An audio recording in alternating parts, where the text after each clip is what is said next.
Okay, we are live. Roll call. All those in attendance, Mike? Yes. Sue? Yes. Nick? Yes. We have a full board. We do have no one in the audience at this point. Okay. All right, Mike Ladd, so it's up to you. So the first one is the zoning commission or zoning resolution map amendments. This is amending the zoning map from LI to HI and HI to R3 medium density residential along Sunnybrook Road in Mogador. The amendment consists of approximately 158 acres, 56 parcels, and 7 other parcels.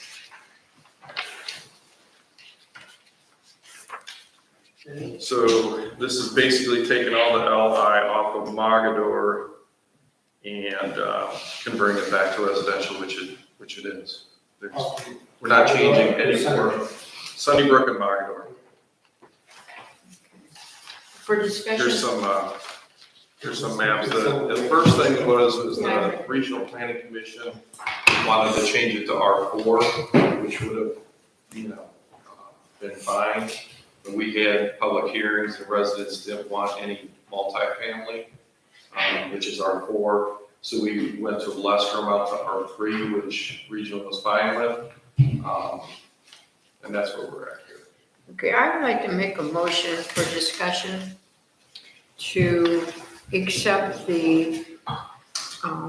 You can't make any motions. Yeah, it's just a public hearing, so we just talk on it. 'Cause the Oh, we motion just can't talk happen. about it? Okay, Correct. then at our regular meeting at 8:00, then we vote on it. Correct. Gotcha, okay, good.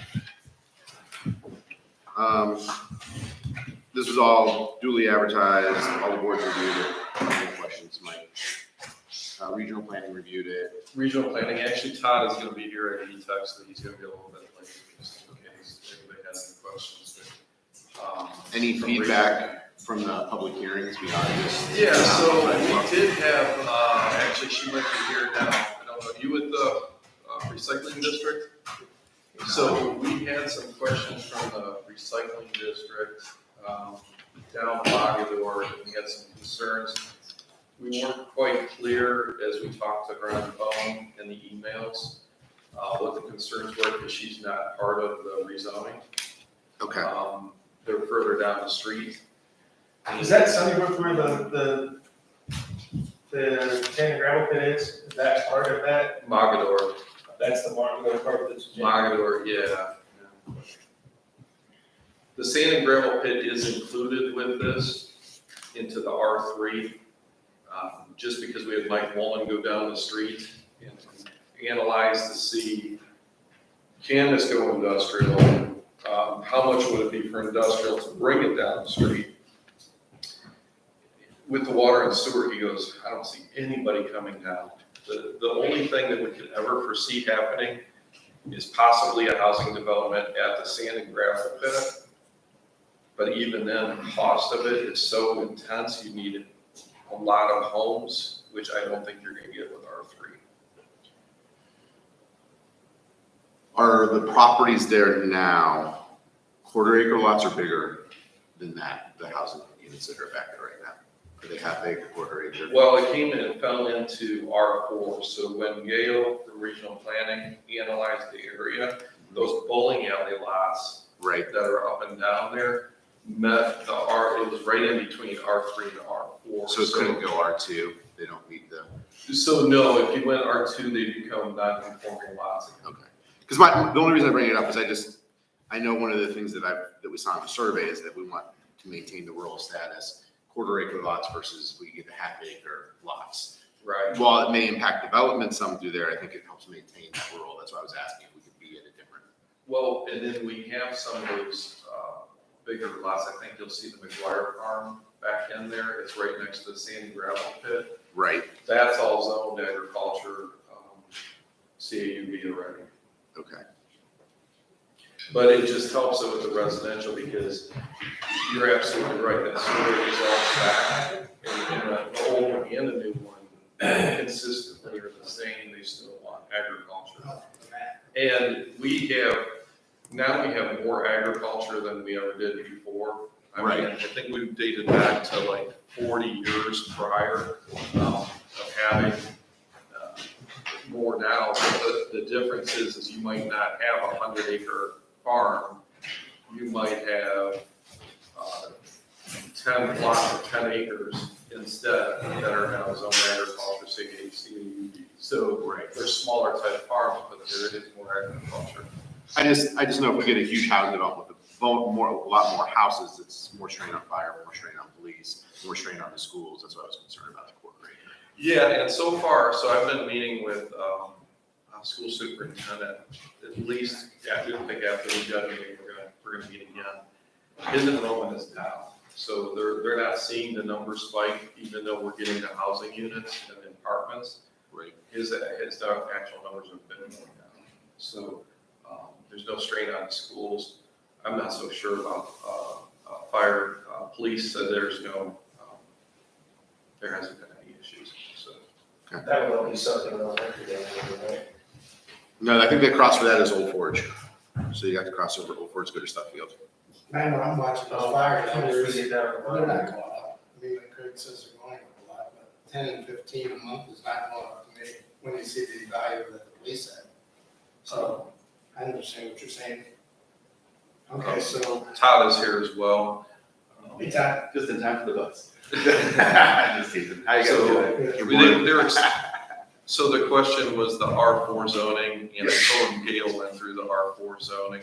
And most of those bowling alley lots conform to the R4, but we went to a lesser as an R3, just because the residents were concerned with higher density, so we went to a medium density. Right, the residents at the zoning commission meeting were concerned that they have multifamily apartments next to them, and they didn't feel like that was the same character they were living in. So they asked for the R3, and the zoning commission agreed with that. We agreed, RPC agreed with that because we look at, water, sewer, traffic, stormwater issues, and we want to make sure that, that we looked at that. So when you go down in density or down in intensity, like from industrial to commercial, that you're not creating a new problem that we have to look at. If you were to say, okay, we looked at R3, and now we want to go to R4, now it's increasing traffic, increasing density, increasing water sewer lines, so it would come back to us for another review, but since it's going down, we didn't feel it was necessary.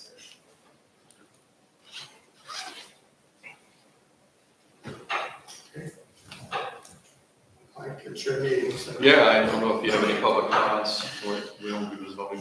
Want to open up to the floor? Mm-hmm. I have a question. So when you said review, does that mean it is currently prepared for a level 3 or a residential 3? Yes, it would have been okay for R4 even. However, there's no water and sewer lines out there. And so you still would have to run the developer would have to run their own water and sewer lines out there. It's not like the township's gonna run it, or the county's gonna run the water and sewer lines out there. The developers would do that. So down the entire road? Well, probably, typically how Short County Water Resources does it is that when a developer comes in, the developer pays for all the improvements to their property. They wouldn't do the entire road.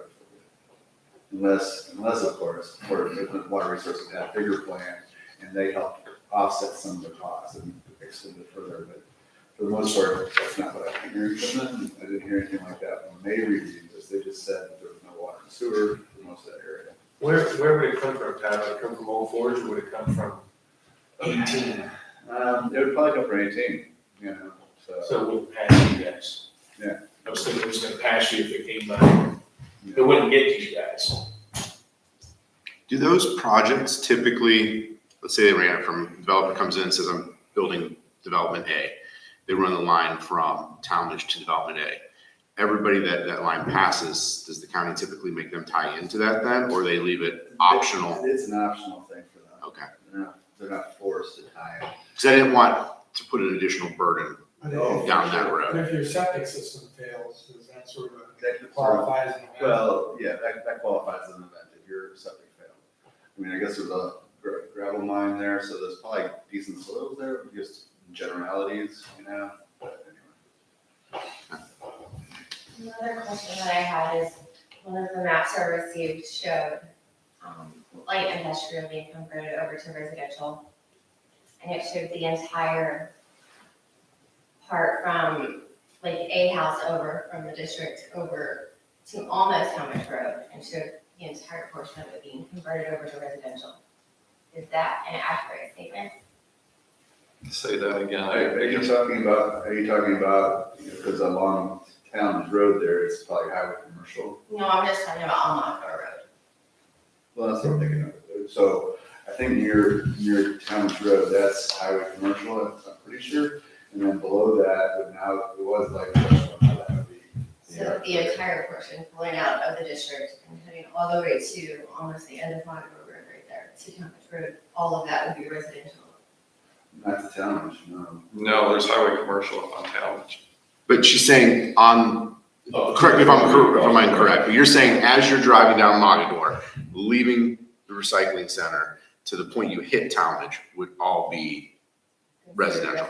That's your question. Correct. Okay. And as you drive up Talmadge Road, that's gonna be residential as well. But this won't affect the recycle center. No, not at all. I think I would just like to state that in the resolution for Brimfield Township, it says that we are recycling center, but we're a solid waste district. I think that's important to know, because, and our license to accept residential waste, and people need to know that. So that wouldn't be part of this meeting, that would be a request to the building official, and then he would reach out to zoning and make sure that the zoning, and we look up the minutes to see when it came in, what it was actually labeled as.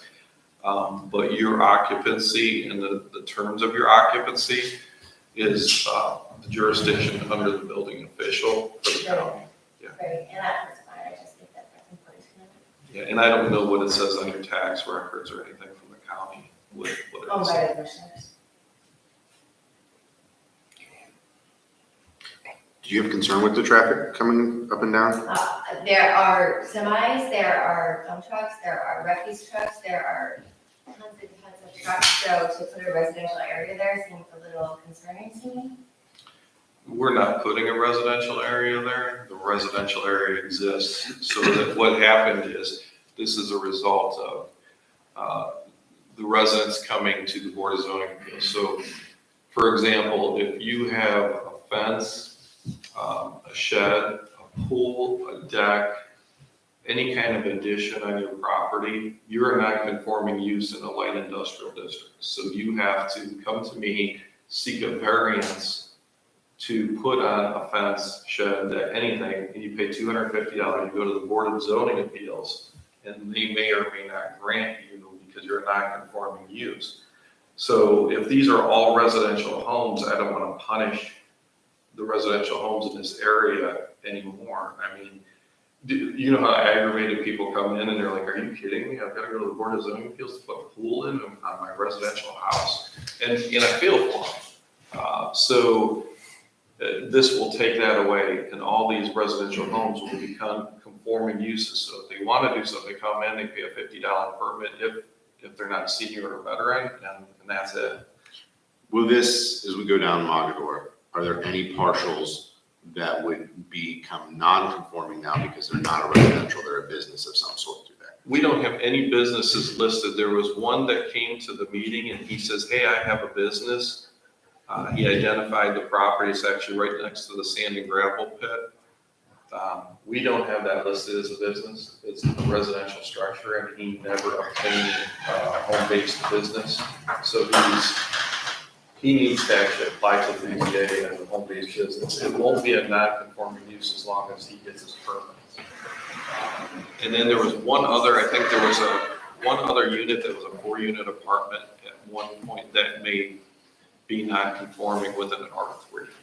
R4 would have conformed, everything would have conformed, but we were going back to a lesser amount of density as what the residents wanted, and we didn't see a problem with the 4-unit apartment being a non-conforming.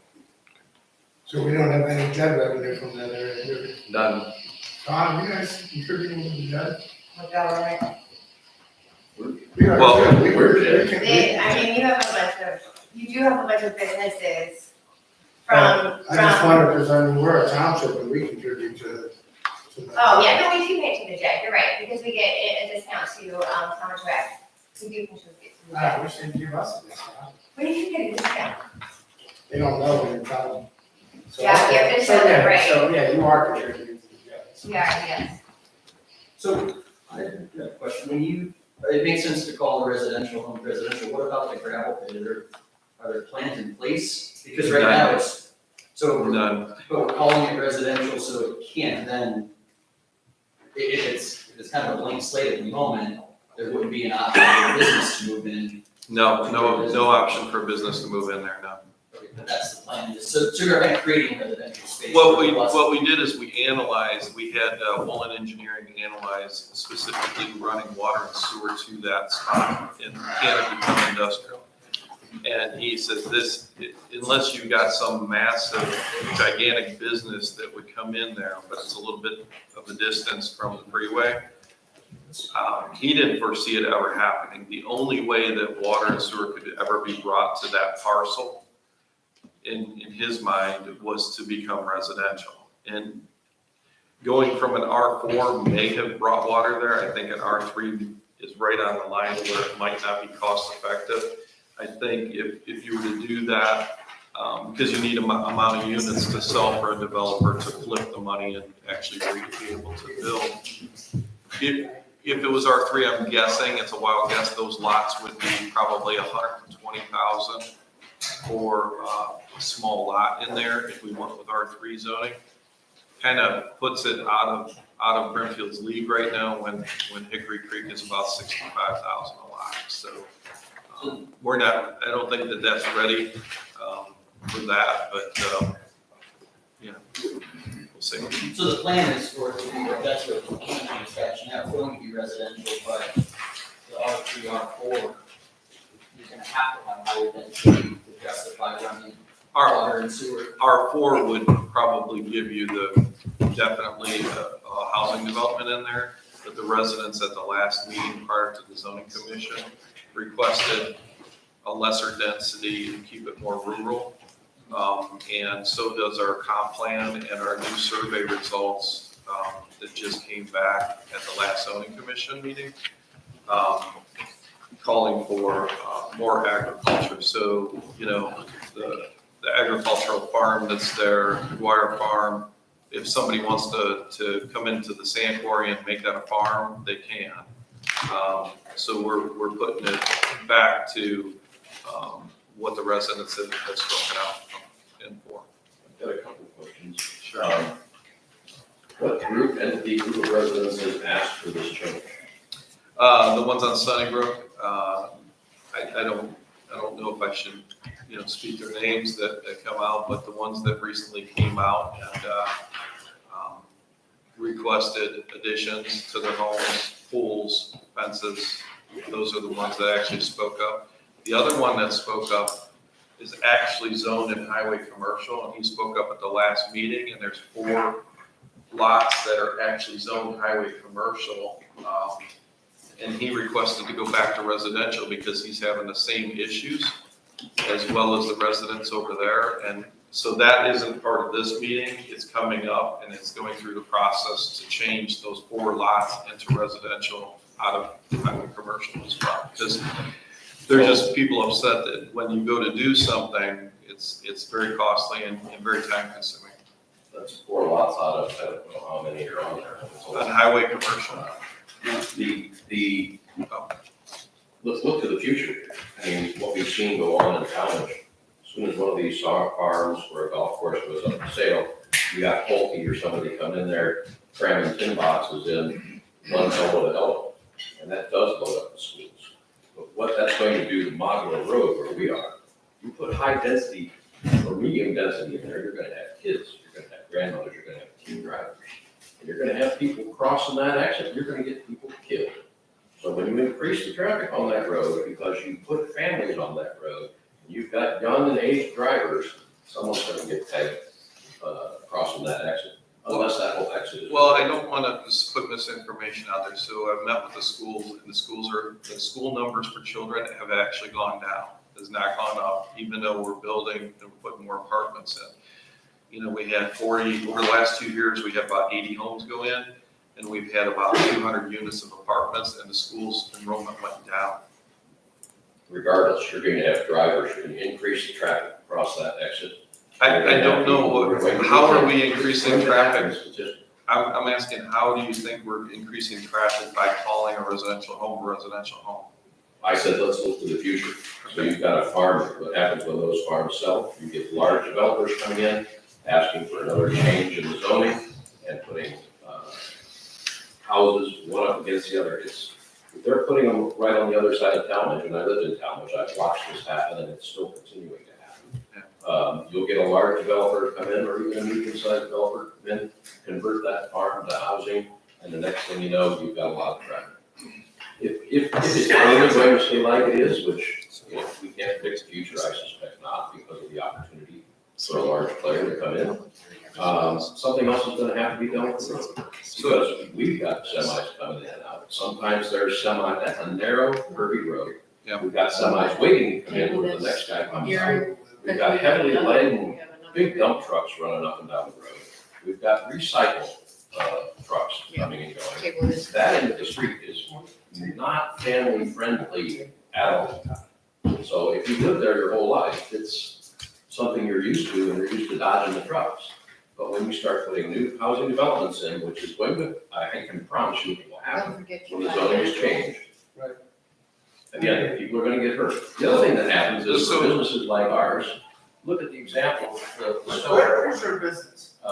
voice machine. So this change abuts our parking lot. Okay. Right up against the edge of it. We share a property line with the grass.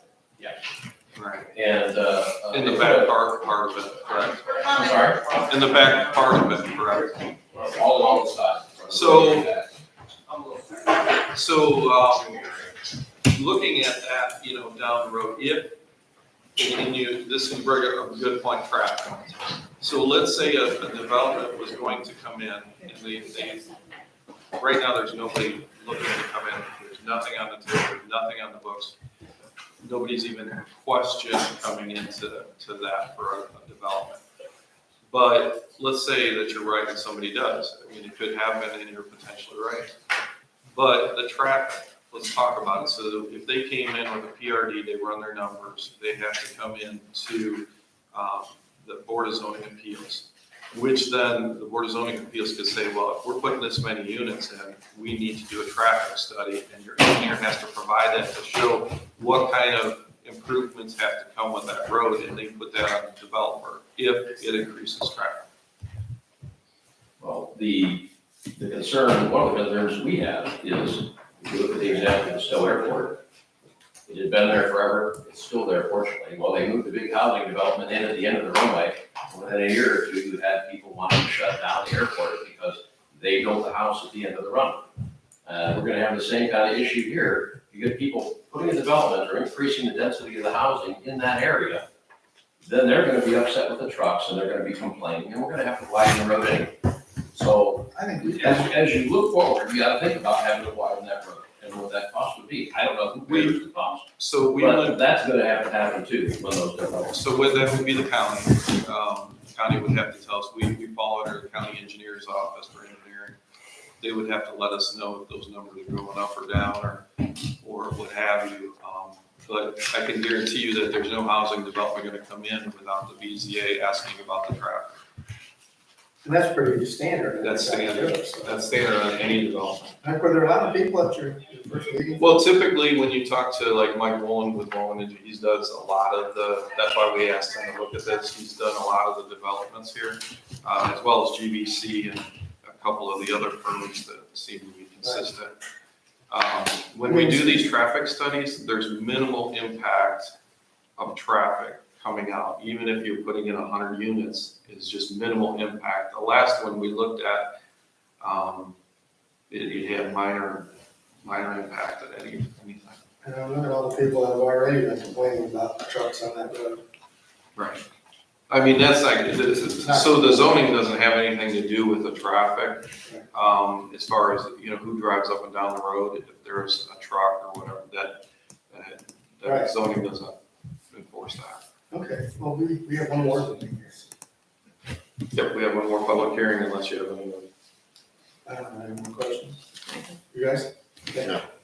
Okay, Let's close this first one. I'm gonna make a motion to close this first zoning hearing. Second, All those in favor, Mike? Yes. Sue? yes. Nick? Yes. Thanks for coming. Close at 7:59. Yeah. Okay, now we got one more zoning hearing. Yep, so this is Brimfield Township zoning resolution text amendment. We need a motion to open that meeting. So I make a motion that we open the second zoning hearing. I need a second. I'll second that. All those in favor, Mike? Yes. Sue? We have to do the same. Yes. Nick? Yes. We're open at 8 AM. So briefly, it's Brimfield Township zoning resolution text amendments. The attachments are attached. This is what Kayla's been working on. We retyped the entire zoning resolution, put it in so it's easily changeable at this point. There were several grammar and punctuation errors and inconsistencies throughout the zoning resolution, so changes to punctuation and stagnation are highlighted in the original request to the Regional Planning Commission. Some of these weren't included into what you see now, but this is the bulk of what was changed because it was minor in nature. We were allowed to just change it without going through everything. And a lot of this all went through the prosecutor's office as well, and they're fine with all the changes. I just wanted to be a little bit more cautious whenever we're doing a text amendment. I feel better going through the whole process and having it documented. So you're pretty much editing your book. We just edited and took all the problems out of it that we found. And there's quite a bit of sections you'll see in here throughout. There was one, Todd, I think you can comment on it. There was one thing missing. It was parking for fast food residents that we added in there for the amount. And it's one parking spot for one parking space per 100 square foot of the restaurant. That was not added in there. When these restaurants came, what we did is we asked for Talmadge's and Kent's zoning, which is this, because it was not in our book. And that's how we got the fast food in down at Maples. Okay, do we have any questions? Comments? I think this is a study that needed to be done to get us updated and everything in our book corrected. So I appreciate the intense work this was to do this.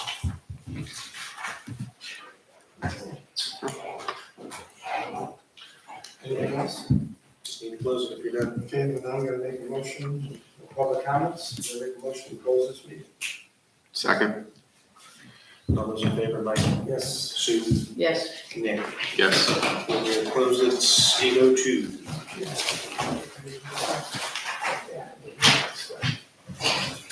Holly has it. She didn't put it out yet. She didn't want to mix it Oh, up. okay. Oh, is that an old person joke? No. We had so many stacks happening. She's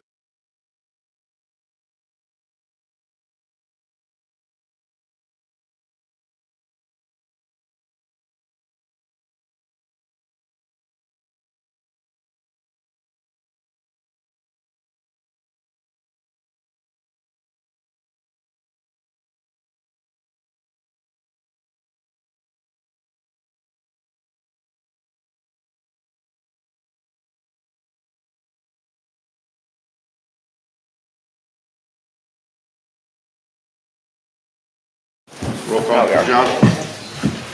You live, Jim? Yes. Roll call for attendance, Mike? Yes. Sue? Yes. Nick? Yes. We have a full board. We're starting at 8:03. Okay. Does anybody have any announcements? We got roll call pledge. Oh, okay. Got to start with number one. Okay, we already did. Yeah. So let's Yes. do the pledge of allegiance. I pledge allegiance to the flag of the United States of America and to the republic for which it stands, one nation, under God, indivisible, with liberty and justice for all. Pastor. Heavenly Father, we certainly appreciate all your goodness and kindness throughout the year where we're transitioning now.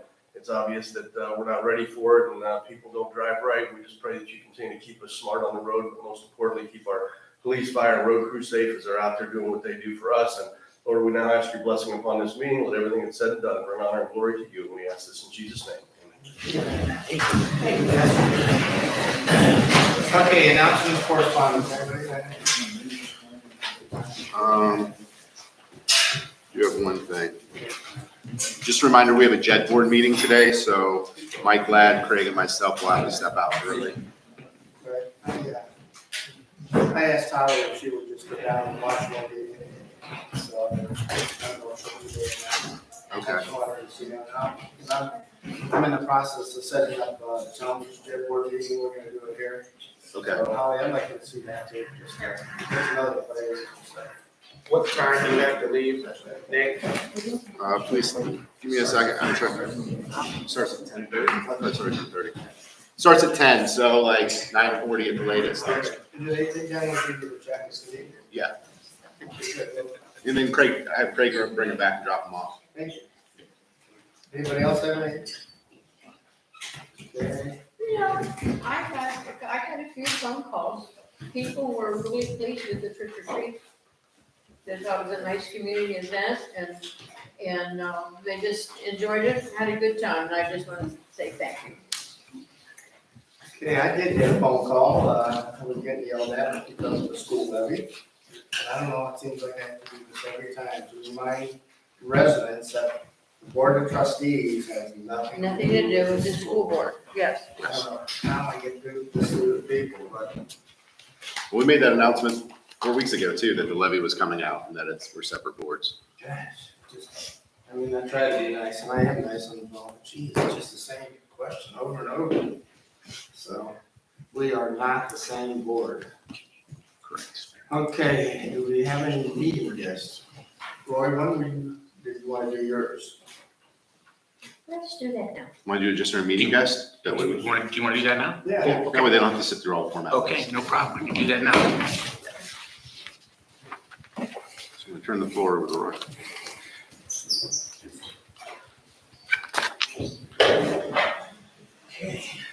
Good morning, everybody.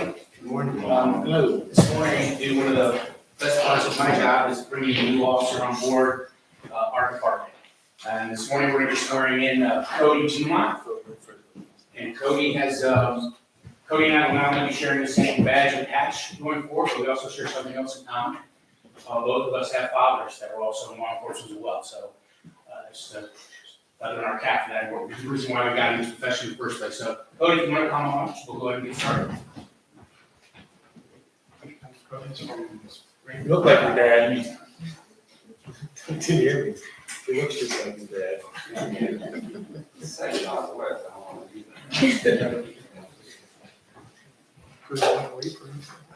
Thank you.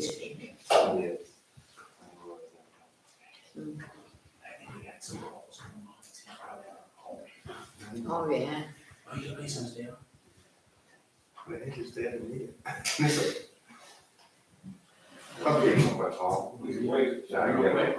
Yeah. Yeah, if dad here, I'd really like to be able to do that. Even if we need to push this back a bit. I'd like his dad to be here. Yeah. Since I work with my son also. So the senior top is reflective of the weather yesterday, all the wind and everything, now it's covered with. He's in the parking lot. That's well. Okay, just, leave moments here. So Roy, why don't you tell us a little bit about Cody, where he came from? Cody is coming forward, our department, Cody's coming from the Union County's department. Cody was there for a little over a year, about a year and 3 months or so. So yeah, Cody has some experience under development and is coming with us with that already in place. We're really excited and looking forward to bringing him forward. It's filling the existing vacancies for our department. Looking forward to working with Pops. Absolutely. Yes, and it's a rare opportunity. Yeah, tell me about it. My son tells me all the things I don't know anymore, so. Dude.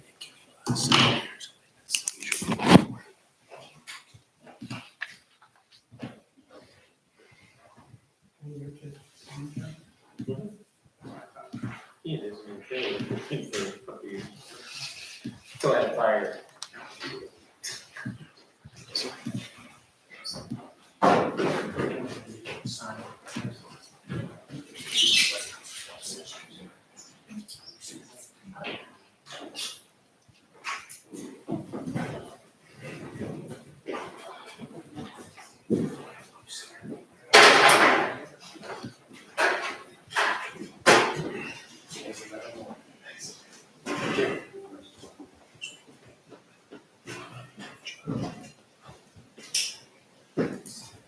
Wait. No, you're good. Jerry, we waited for a couple minutes, so we're not done yet, so you were on the way.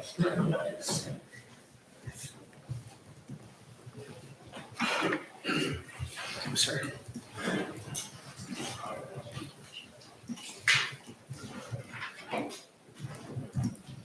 So if you raise your right hand and repeat after me.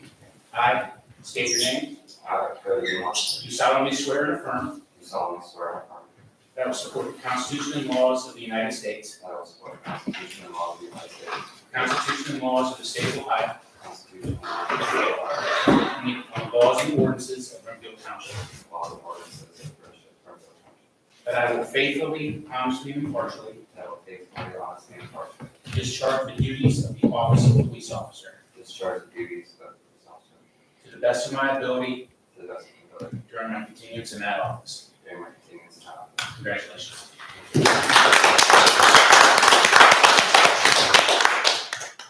Take just a moment to get a couple photos. Yeah. You guys okay?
Hey, Cody, is there anyone you want to introduce?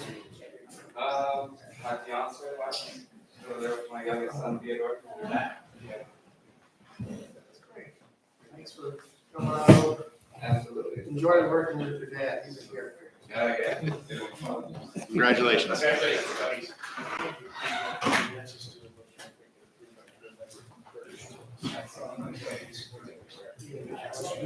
We made a motion already to hire him. We made that motion on Friday. You're right. Yeah. Okay. All right, you're right. Thanks. Thank you. It's easier to do that. Okay, yeah. Answers to questions. I need a motion for the minutes. and then you guys- It's two separate motions because you were I wasn't at the one and you weren't at the other. Okay.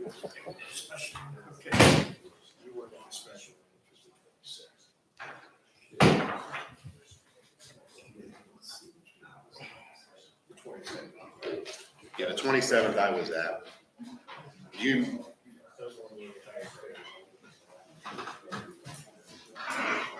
Okay, so I'm gonna make a motion that we approve the regular meeting minutes for October 18th, 2023. So I'll need a second from you. Okay, all those in favor, Mike? Yes. Sue? Yeah. Nick? Abstain. Okay, now you guys want to take care of this. I'll make a motion to approve the meeting minutes from October 27th, 2023 special meeting. Second, All those in favor, Sue? yes. Nick? Yes. Motion passed, Mike was absent. So Okay, thank you. The agenda, do we have any changes, corrections, deletions? I need to add on the agenda.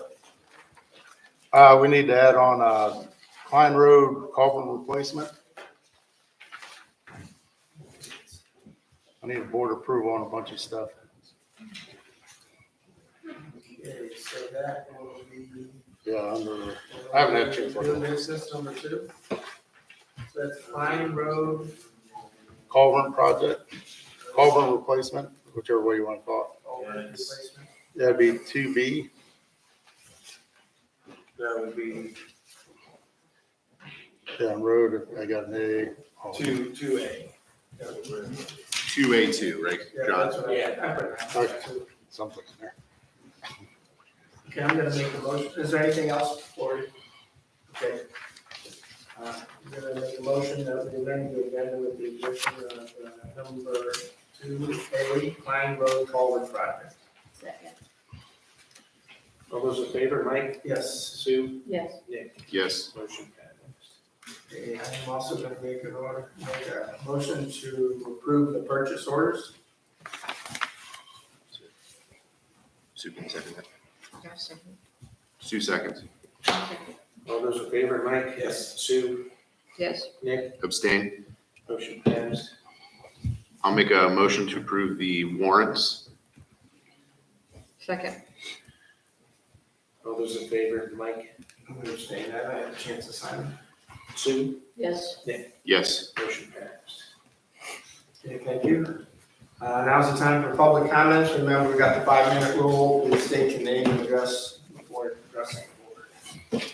And who wants to?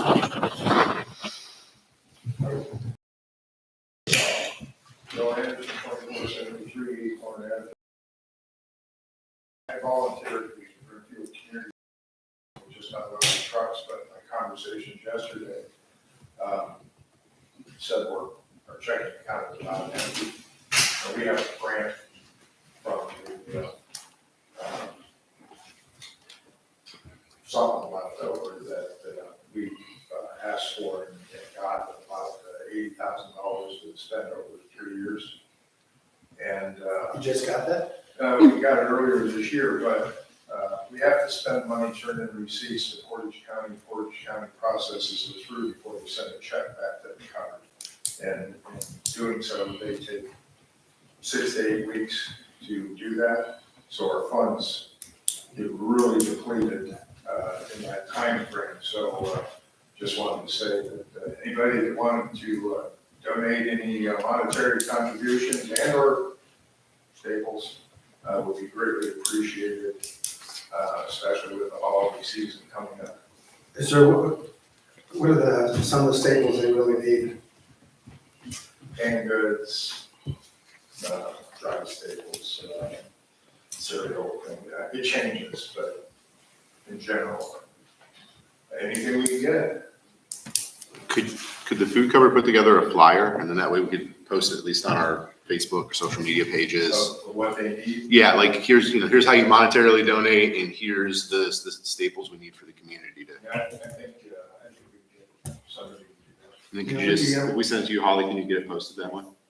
If we could get one of us to go down there to the cover and do a live, or any kind of video, just to. Yeah, with the holiday season. Yeah, and we're starting to stockpile the wall. Will they take food any time of the day or is there only certain times they're there? They're there on Tuesday, Wednesday, Thursday, basically from 9 until 2 or until it winds down, but. Could we do a holiday food drive through the township and have a location in the township to drop it off at? Roy is collecting, cruising at Walmart for Philip Cruiser, which we greatly appreciated. Okay. Yeah. Are you doing Speedway still, or just Walmart? I was just wondering if we had a place at town hall, Yeah. like the admin office, right now, because the town hall's not open, but Do we wanna, we can post something like that and drop off there as well if we want to. not to put more burden over there, but we could coordinate something like that, like a drop off location for a food drive. And Bill, we always do a canned food drive at Hometown Christmas, and then the Parks Department put out a post yesterday. I talked to Darlene. We're going to be advertising, bringing canned foods to the rest of our parks programs for the rest of the year. So. What's the next day you'll be there? Me, I only show up on Tuesday mornings to unload trucks, but they're there today, and I will be there Thursday, the rest of the week. Or we can get one of their board members maybe to do a video with. Yeah, so if I'm going down there today, someone would be there. I would think, after this meeting, there'll be somebody there. And it'd be nice if we could get some restaurants and businesses locally to kick in. Really bad thing with restaurants, you're gonna have to get the big cans and have some. Yeah, and we have a lot to do that, that certainly help out. I think there's a lot of people here that know. And everybody is every day. Anything that's left over at the end of the day goes to the food bank. It's, Bringing that up. Yep. Darlene's usually down there, right? Darwin, Very. Bill Bissell, those are, yeah, there's usually a bunch of people down Okay, well, I'll run down there and do just a quick video. Okay. And And then we get a wire from them, then we can get it posted, and then when we do that posting, that's when we could post about the holiday drop off at the town hall. I'm not gonna say anything about that. Yeah. Should hang out, we'll be getting some other stuff to you. Just a real simple video, just to put out the need. Because you're lowering, that's the best thing, I hate to say it, is just cash. there. Yeah, because Because then you can get what you that need. way, I mean, when we order in the food bank, you may or may not get it. Depends on whether they have it, and then whatever food bank has in excess, they throw on the truck and you get it, which, who knows? You know, yesterday we got dog biscuits. But people have dogs too, so. I'm telling you, there's such a waste of food sometimes, you know, and it's just any purveyor, but you know, say I get a box that's been broken. It's perfectly good food in there, but the purveyor takes it back because they can't serve it, so what do they do with it? Which is a shame. Those are the food banks in these days. Yeah, I wish it worked that way. You know. Oh, thanks. Sure. Okay, any other comments, questions? Okay, safety concerns. It's snowing. Fun day. Oh, it's finding out all my kinks in my trucks right now. Okay, well, now's the time to get into the regular part of the meeting. Remember, let's keep the questions till after the meeting in public, so. Okay, Roy. Yeah, thank you. This morning, just to segue off of what Bill mentioned, we event that's going to be taking place on Saturday, November 6 p.m. We'll be down there. That's on behalf of the Brimfield community coverage. So any pieces we take in, I think we've taken in toys in the past too, canned goods, dry goods, cash, anything people think, that all goes directly back into our community for the coverage. So that'll be on the 11th of November from 10 to 6. Under new business, just an update on calls for service year to date. We're at 14,176. That's up over 2022, which was at 11,936 year to date.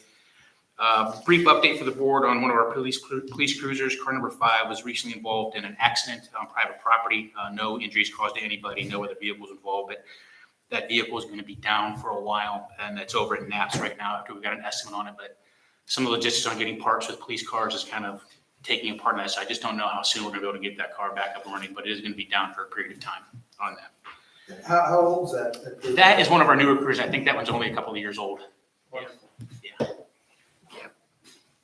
Update for the board, all of our officers have completed firearms training, and their annual 2023 qualifications have been completed. That all took place last week for all of our officers. Officer Dumont and Officer Kennedy are our instructors for that, and they did a great job for the week. So that task has been completed. Last item is myself and Officer Deal are going to be at the Kent State University Trumbull Police Academy Career Fair later this afternoon. We'll be there from 2:30 to 4:30. We'll be meeting the Academy students and cadets, providing them information for the police department and employment. So that'll be this afternoon. Good luck with that. Yes. Yeah. That's all I have for you this morning. Thank you, Roy. Fire? Okay, informational, so QCI, Raycon, and Movie Nolan met on 10/18 to discuss outstanding change orders and station progress. It was a good meeting we had. We'll see where that goes. Station build, the carpet is going in, floor grinding, elevator install. They're working on concrete apron, cleaning, polishing, with a tentative move-in date of the 17th. I do not see that happening. That's what they're telling us. Met with Gary from Redwood on beam projects. Went over that. That's the wood beam out of the Wanda's house next door. We're going to turn into art pieces for the station and admin building, and Holly will be part of that also. Furniture for the station is being ordered with the move-in date of the 17th. Again, I'm being cautious of how much to order. So Craig, where are we, I agree with you, because 17's not gonna happen, so where are you putting your station and all that, rest of that stuff while it shows up? Down the hallways. So, I mean, we're packed. I mean, do we need another spot, or are there any things that can be outside? No, we'll make it work, so there's stuff I've ordered from Amazon that will come in, beds and stuff like that, will go in the hallways and boxes. But like the fridges and all that stuff can be held at Lowe's, so I can hold some of the bigger items. I think you can hold them in the bay too, right, the new bay? I don't want to touch anything in the new bay until you sign off. But it's ours. Well, is the new May being cleared? No, not yet. I'd be cautious of putting anything in there with the contractors too, because then the liability of Sure. who damaged it, who's gonna repair it, it shouldn't have been there. I think one of the key points is when we hear them start to call for inspections, we'll know it's close, but they haven't done that yet, so. You can do a lot in 16 days. Well, but there was a comment made yesterday, for example, the plumber said, why after the 17th to get the plumbing done? And one of the guys said, no, you need it done like tomorrow, because we have to call for inspections for the plumber, for the 17th, so I just don't see it, but I could be wrong on that. And then next week, on the 9th, I'll be down at the Ohio Fire Academy for graduation for the 3 new firemen. They're already done with their 10-week course. You saw in the news yesterday, in the newspaper, we did have a garage fire yesterday, no one was hurt. We handled it. It's all taken care of. That's all I have. Do we have a tentative date for the official swearing in of all of them? I know we were trying to wait till after the academy. I'm trying to push toward the 27th, but I'll have to ask you.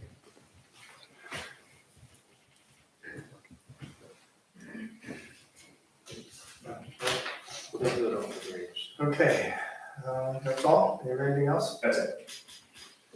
Okay, thank you. Administration, just the witnesses. All right. The updates, library renovation is complete by the contractor. We've received temporary occupancy. We are waiting on the final part of the fire alarm system, which should be delivered this week. And then installation and testing will be completed, and then the final permit will be obtained. There is some additional electrical work that needs to be completed, which is outside of the original contract. Some of the ballasts and the lighting fixtures are failing. I've met with a few electrical companies now and obtained quotes.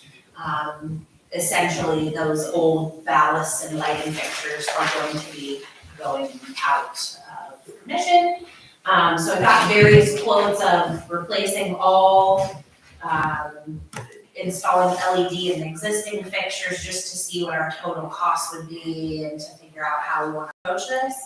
And I think the best approach is taking the advice of Thompson Electric is to install new LED lamps in the existing fixtures as the ballasts fail. So right now we have about 9 ballasts that have failed. The cost to replace all the fixtures at once is over $21,000. So we'll just replace as needed. So just an FYI moving forward with Thompson Electric just to get those fixed. And again, if they start to fail, we'll just piecemeal it as needed. That's a great idea. I did that with my kitchen. It worked out perfect and saved a lot of money. Absolutely. And another update in the library, Ms. Cassie, she helped with posting the playground equipment behind the library. It is up for auction on Gov Deals through 11/8, so thanks for help, Cassie, on that. We've also met with 2 landscape architects to discuss the area behind the library. So at some point we'll be coming forward and just talking about next steps with that space and creating a plan there. New business. Board approval, so in your resolution passed pursuant to RC 5553.045 for the vacation of a township road in Monroe Acres. Or we'll be asking the county commissioners to vacate this roadway between lots 12 and 13.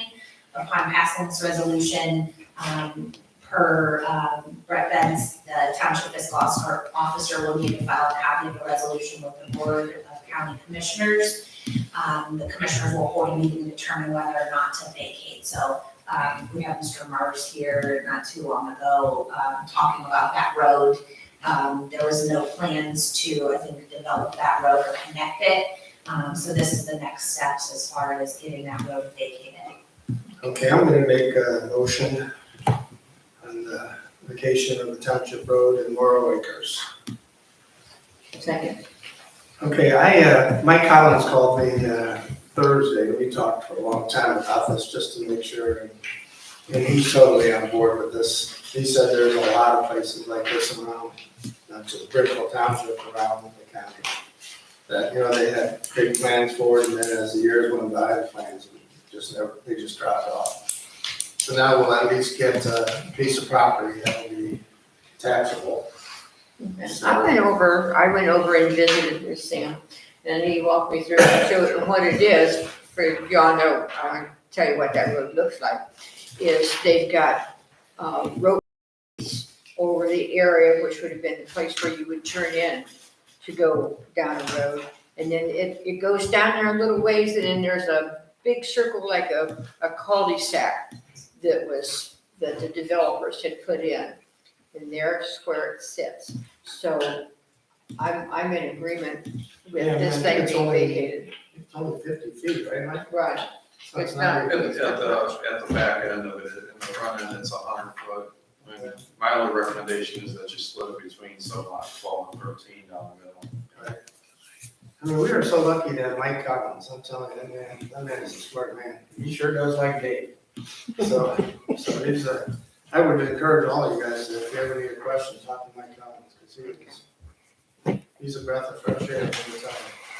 You said that was lots 12 and 13, Mike?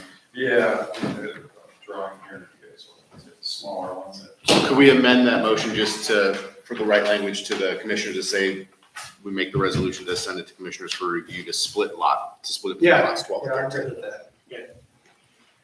Because then the county commissioners have to make the final. neighboring landowners. Yeah. Who's on the other side. Yeah, 12 and 13. That's There, you good. want to see it. Yeah, absolutely.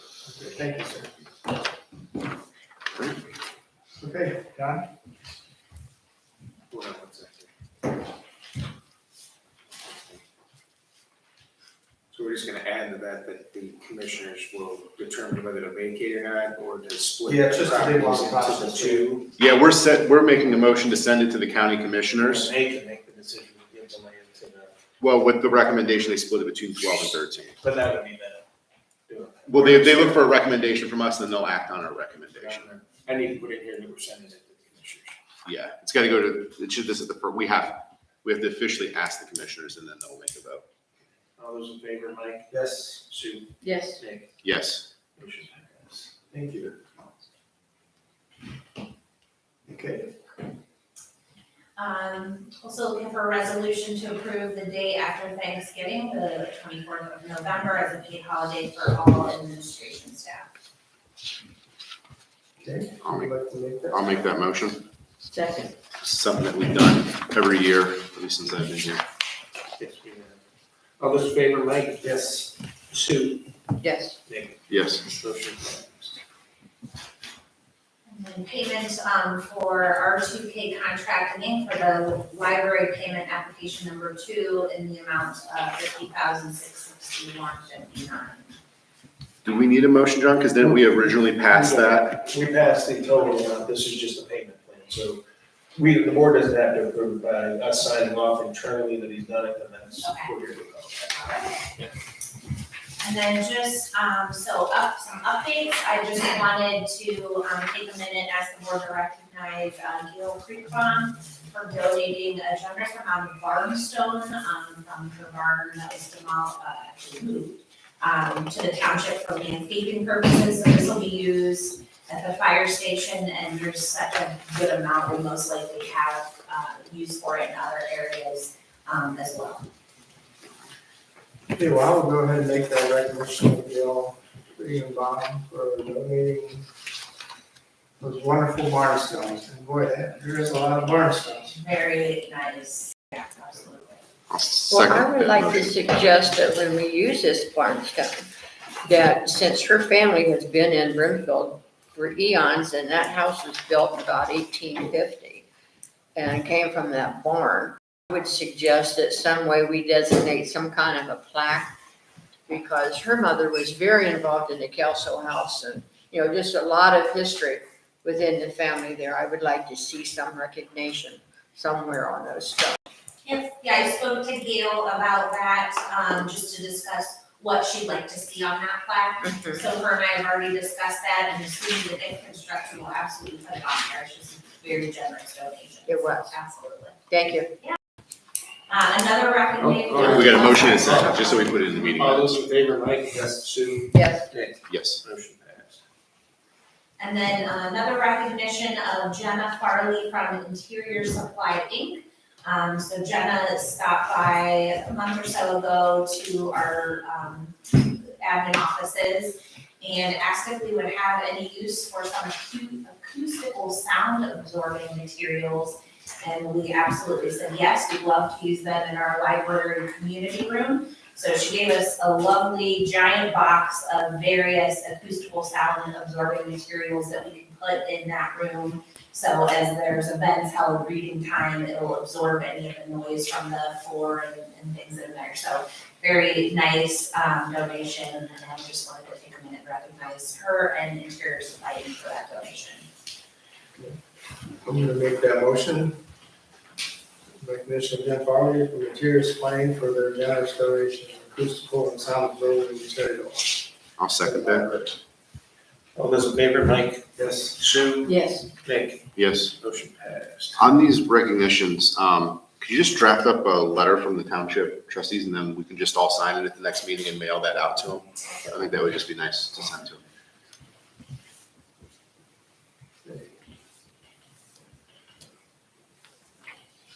Okay. Okay, a couple more updates. So we are targeting open enrollment for our benefits. We've set some tentative dates, 11/14 through 11/21. We are still finalizing renewals with SUMA, so hopefully that'll be completed this week. My intention is to hold some sessions with employees and really start to educate them more on our plans and what we have available, how to use them, how to access it. So that'll be forthcoming here in the next 2 weeks. I'll be working with the teams to come out and meet with your teams whenever it's convenient. In addition, during open enrollment, we want to add a new medical flexible spending account and dependent care flexible spending account through Surety. So I worked with Huntington to evaluate a few flex spending account companies, and we are going to move forward with Surety for the 2024 plan year. There is some administrative cost to this benefit, very minimal. As long as we have 12 employees enrolled, it's a minimum of $40 a month. Just to explain what this is, so medical flex spending, employees can designate funds on a pre-tax basis to pay for any out-of-pocket costs. So orthodontia, contacts, glasses, prescription co-pays. There's even a flexible spending store where you can spend this money to buy anything from sunscreens to medications, you name it. So just another benefit that we can add to our plan that helps employees save those tax dollars. In the same breath, the dependent care flex spending is for dependent care. So to offset, again, taxes, pre-tax dollars you can set aside and use those funds to pay for dependent care, child care, things like that, so. Yeah, that was a big thing, is that it's for dependent care as well, so people that have kids, they can put it in, pay their daycare. There's Well, no- just if, say one of our employees does contribute to this, and they say they get another job, they have to use their funds, are those refundable to the? So the way these plans work is when they leave, and I'll have to see how Surety handles it, but I believe they have either through the end of the month of separation or 30 days to use their funds. Otherwise, they lose them. So there are very specific rules. Those rules are governed by the IRS on how those plans work. But they do have a certain time period from which they leave to use those funds. The way that those medical flex spending accounts work is, let's say I want to have $200. I have access to those funds as soon as that plan year starts. So, it doesn't have to wait until it all pulls from my paycheck, but there are very specific time limits on when you can use those funds. The reason it pulls and you lose it at the end of the year, because let's say in that scenario, Holly does that, she uses all of her money right off the bat, and then she quits next month, she lost all that money. Or we lost all that money because we can't recoup it from her check.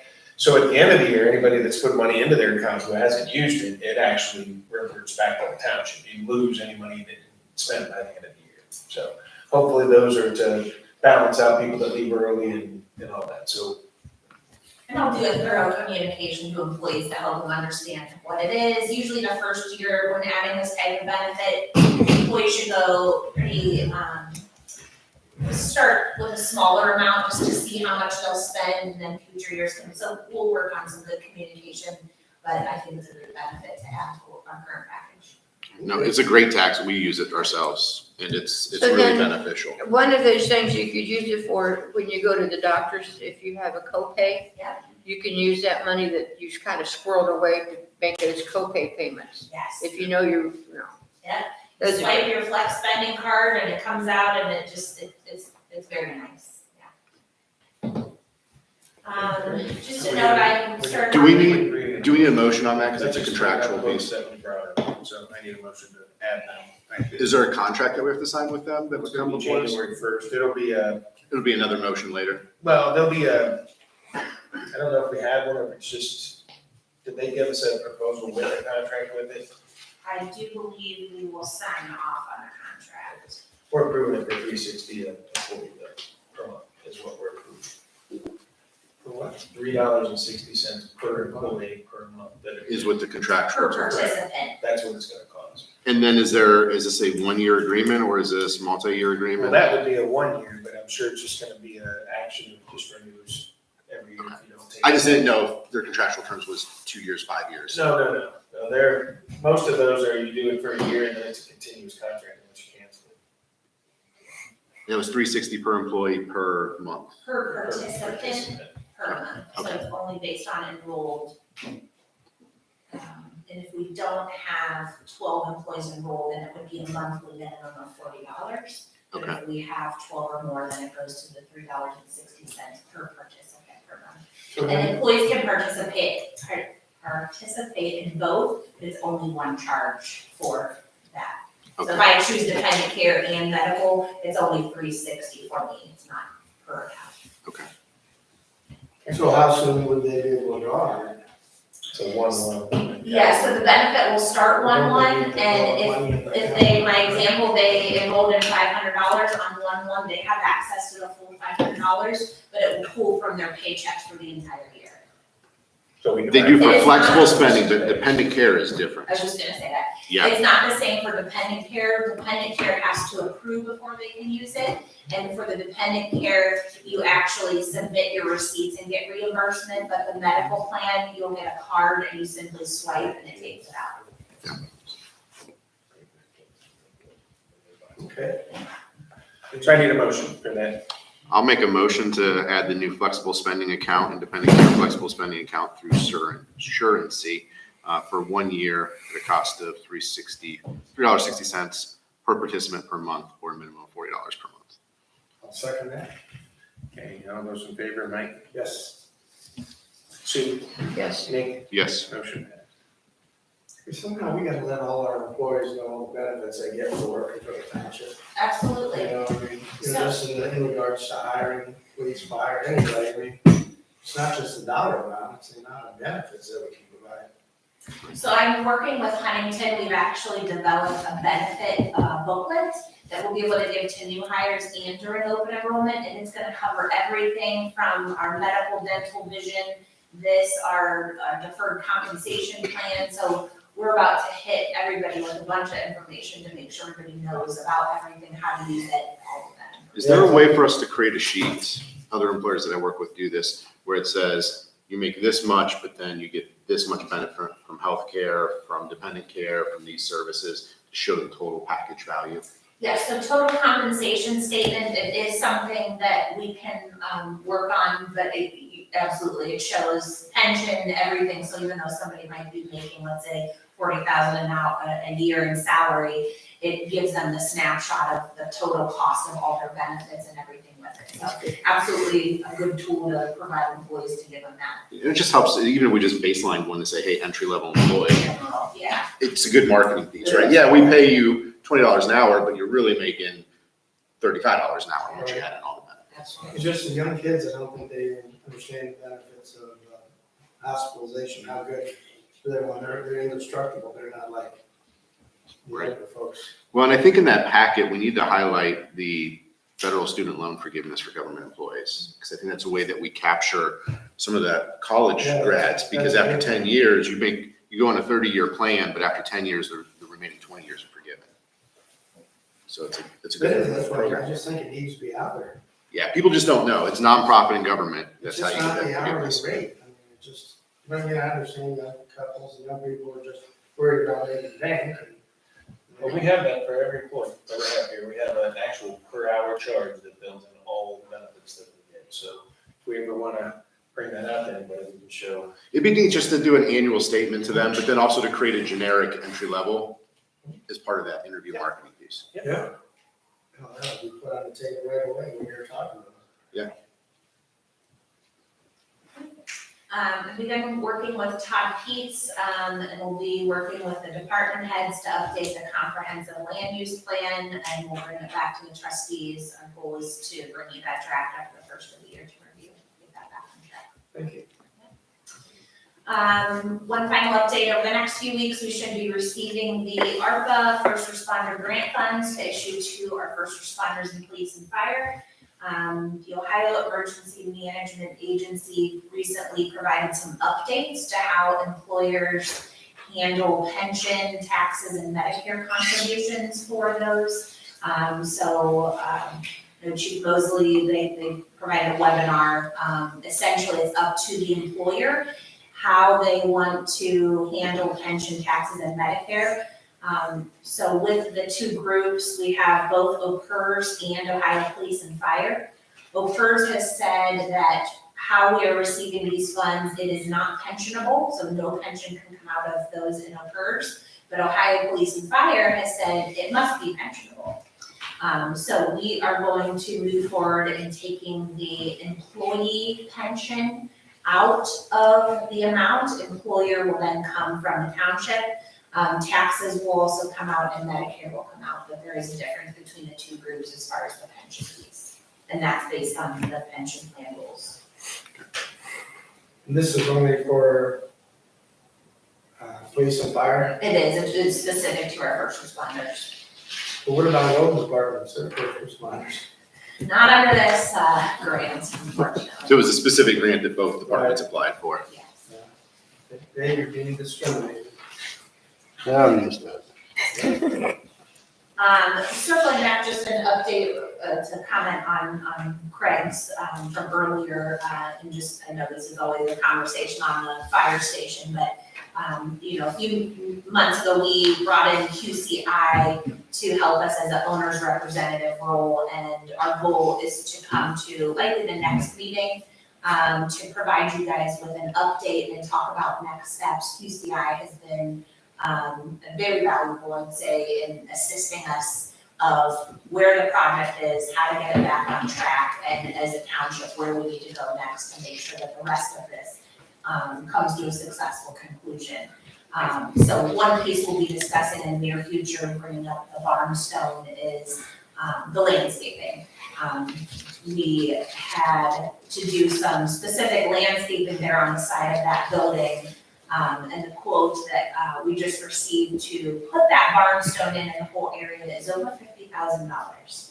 So we will be coming to the next meeting to talk about what we want to do with that landscaping, and then have an executive session to talk about just next steps for this project. That's all I have. But the station will still be open for occupancy, because I know I was talking to our owner rep. Yeah, I mean, because everyone, I'm still getting questions, I'm sure you all are, when the station is gonna be open. So it is there is light at the end of the tunnel to open the station, but the whole completeness outside due to the weather, it's not gonna be finished. Well, and that's still could be part of phase two also, because we still have phase two. And that's why I want to get them into the station sooner than possible so that we can start construction on phase two. I mean, it's snowing now. We missed a really good week last week to do some of that cement work and block work. Yeah, I mean, it's like, that owner rep is great. They have been very, Very, very valuable. very valuable.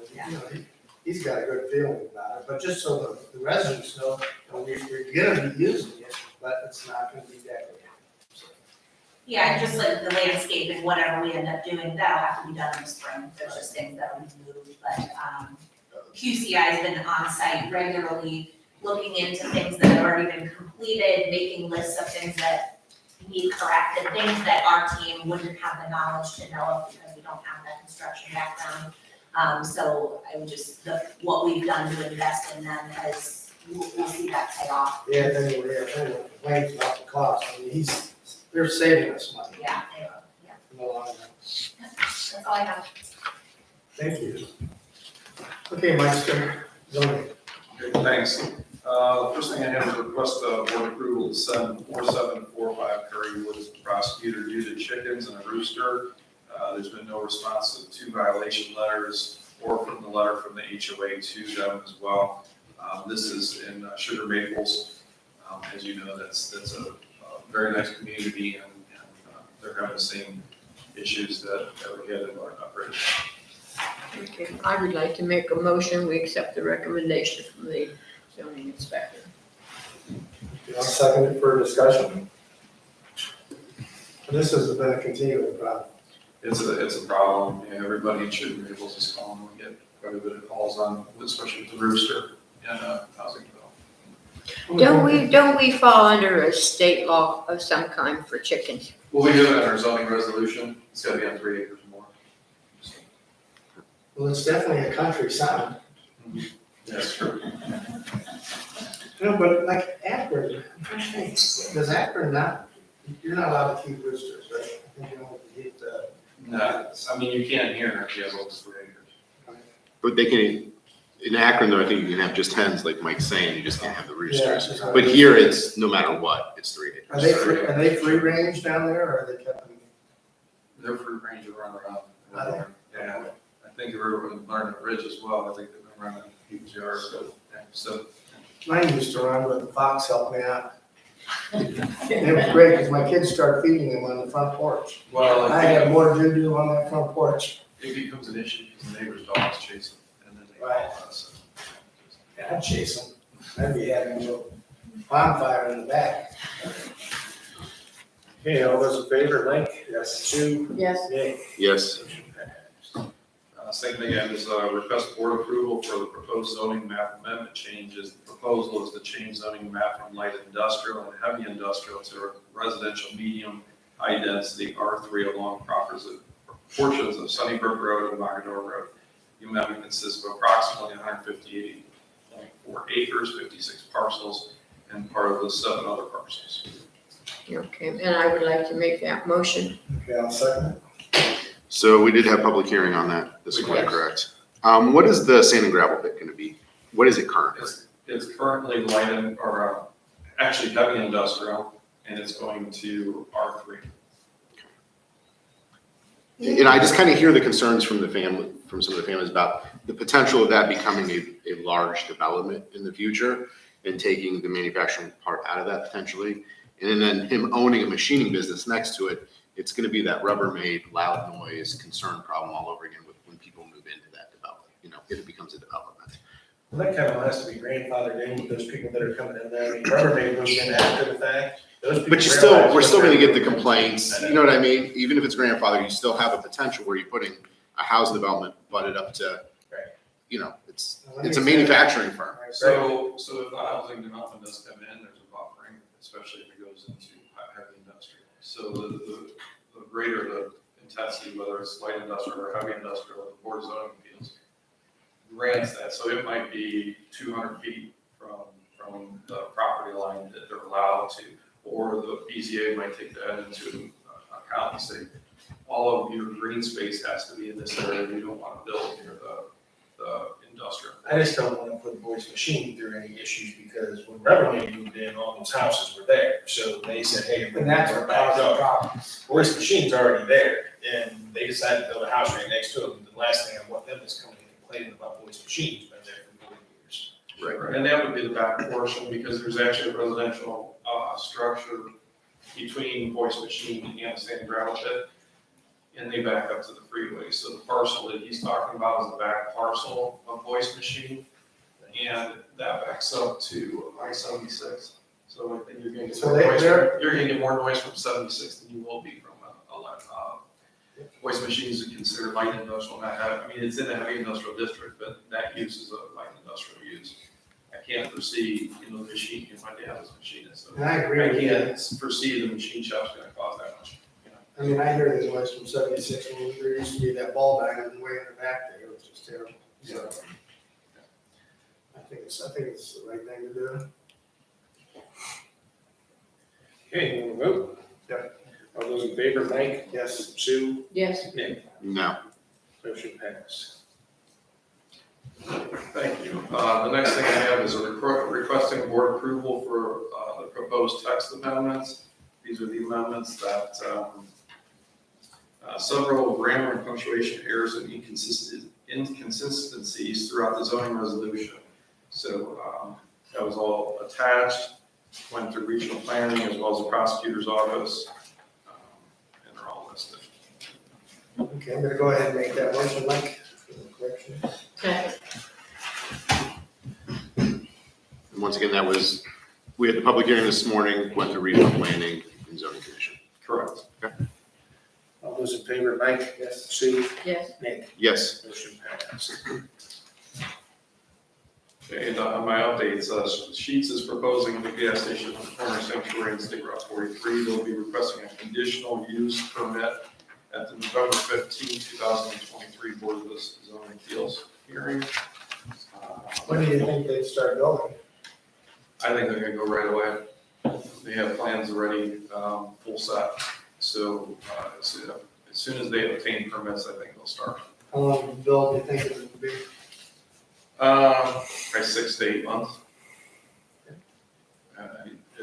Similar to Chase, they go pretty quickly. You get the right construction manager, it goes fast. We have Turner Construction on Chase, and you would go down there as well, seeing it. It's pretty fast. It's just basic. Nice looking building, or it's nice to get. Very nice, yeah, looks really good. You haven't got any Buc-ee's in yet? No.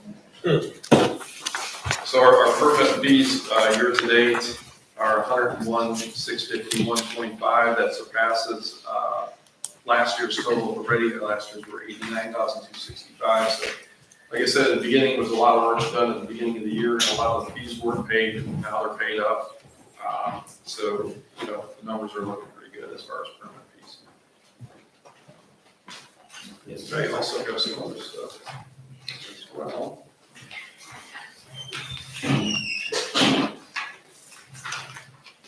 Sorry. Oh, just one other thing that I wanted to add is we have six more that we just turned into the prosecutor, making a total of 21 properties currently with the prosecutor's office. And then we'll be having a completed list with all the violations so that the trustees can see that as we go on. I just have a question. On number 12 here on Kendrick Tire, have you been given any kind of a ballpark figure of how many potential jobs that would? Yeah, we do have that. I don't have that with me. It's roughly 200, I believe, with Ken Tire. They're coming in November 8th. We got the ribbon guy. I'll get an actual number once we go further, but that's what they're projected. And that has the potential of going up to 600 because they have 30 acres and it would expand here.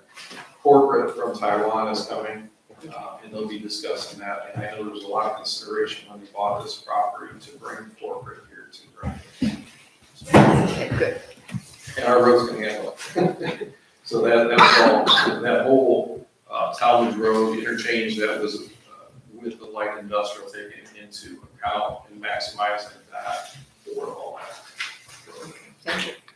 So we're getting another addition to the Cascades, is it Jack's Pizza? Jack's Pizza is going in, that's correct. That's going in right where,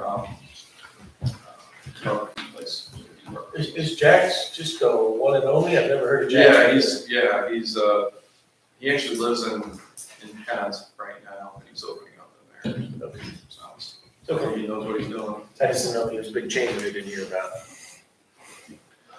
Good pizza. Thanks, Mike. Sure. I just had one question. So with Joe's Barbecue got the variance for 1 year to continue this construction project there. Yes. Being that was kind of the first test of that new zoning resolution, is that something that we should be reevaluating? Because I feel like we do a lot through the TIFs and the JEDs to support large businesses, but then we've made it so stringent on the small businesses that it's hard for them to do some of these startups. You know, under the current rules, I don't think Joe's would have ever gotten off the ground. And then the first time we had that rule come under scrutiny and he asked for variance, he gets a year variance on it. Is this something that should be going back to the zoning commission saying, hey, we need to reevaluate this because first look at it, we give that variance? And is that rule creating too much restriction on the small mom and pop employers compared to all the variances and the exceptions we give to the larger employers? So when we took a look at it, we had Mark Adetti's office take a look at, for the zoning commission as they requested. He pulled up pretty much the entire state of Ohio and pulled up various laws. Right now, I think that we're the most lenient out of all of the laws that with the temporary vendors, we're going with 90 days.